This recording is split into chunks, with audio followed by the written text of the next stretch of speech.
Assalamu alaikum and hello to everyone watching, to everyone listening. This is Yousuf, Raza. This is Let's Grow, and our feature is Qur'an Daily. I'm going to give you a basic introduction as to what I'm looking to get out of these recordings that we're going to be putting up, these podcasts and videos, and just the format, and that'll be the end of this introductory video. As simple as that.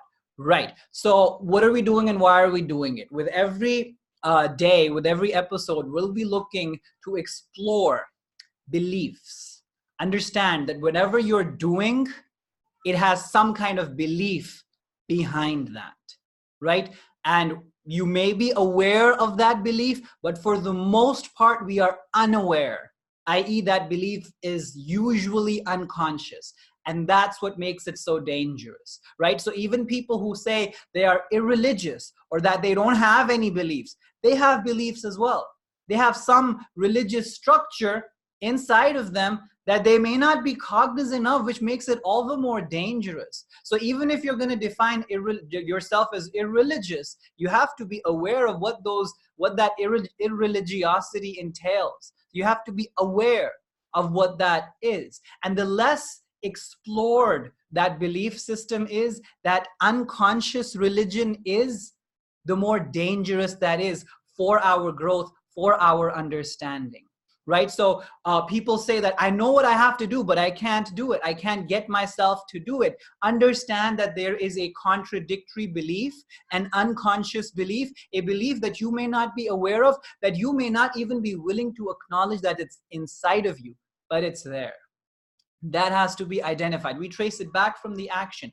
Identify it for what it is, and then whatever evidences our unconscious self has given for that wrong belief, we need to be able to identify those as well, and then replace them with the right belief. Replace them with, and by right belief, we mean that which takes us closer to who we want to be. And in the view of those looking and reading the Qur'an as Allah's message to them, that revealed to the Prophet Muhammad sallallahu alaihi wasallam as what he wants you to be. So me becoming the better version of myself entails me becoming more of what he wants me to be like. I find that out more and more and believe in accordance with that, and then act in accordance with that. So that's what we're going to look to do really every day. The reflections that we're going to be sharing are going to be oriented around identifying those beliefs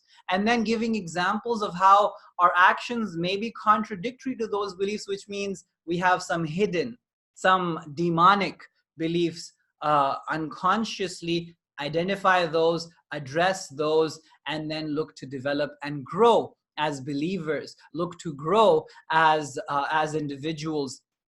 And that's going to be that, right? So it's going to start from the very beginning. We're going to start with the A'udhu Billahi Minash Shaitanir Rajeem actually. We're going to talk about that for a little bit. We're going to go on to the Bismillah and then Surah Fatiha and then all the way towards the end of the Quran for however long it takes. The idea is that you give 10 minutes a day to this, and slowly and gradually your connection, your understanding with the Quran becomes better. Understand that this is not a tafsir. I am not going into any kind of a hermeneutical study here of a scholarly understanding, or looking to develop a scholarly understanding myself, or looking to give that to you. That's not what it is. There are translations and lectures and explanations out there which are meant for the educated layperson. That's what I use. And that's what I bring to you. And on top of that, I add reflections that relate to psychology. So if there's any kind of expertise or any kind of speciality or scholarliness coming in, that's from the dimension of psychology and nothing else. Other than that, it's just plain communication of what I've studied from sources or resources that were prepared for the public for the public viewing or for the public reading, right? So that's the idea. That's what this is. I hope you benefit from this, that this daily reminder, this daily study of the Quran, reflections along with it, help for us to identify those unconscious beliefs. And if there's something wrong with them, replace them with the right beliefs. And we talk about how that work, how that process goes on at the level of thought, at the level of actions, and that's going to be that. Thank you very much for watching. I look forward to doing this with you every day, 5 days a week, across the weekdays. We take a break over the weekends, then we come back. Again, 10 minutes every day. That's all it's going to take. And fit this into your schedule. There's a lot that you can do with this. Whatever personal study you're doing, you can synchronize that with this. You're looking to memorize the Qur'an. Awesome. You can memorize along with this. Whatever one ayah that were part of the ayah that we study, look to memorize that during the day and just make that part of your prayers and see the magic that takes place and how drastically it changes who you are for the better. So wishing you all the best. Thank you very much once again for watching. I will see you tomorrow with the first video, first podcast talking about A'udhu Billahi Minash Shaitanir Rajeem and what lessons from personal growth we can draw from that. Take very good care of yourself. Assalamu alaikum wa rahmatullahi wa barakatuh.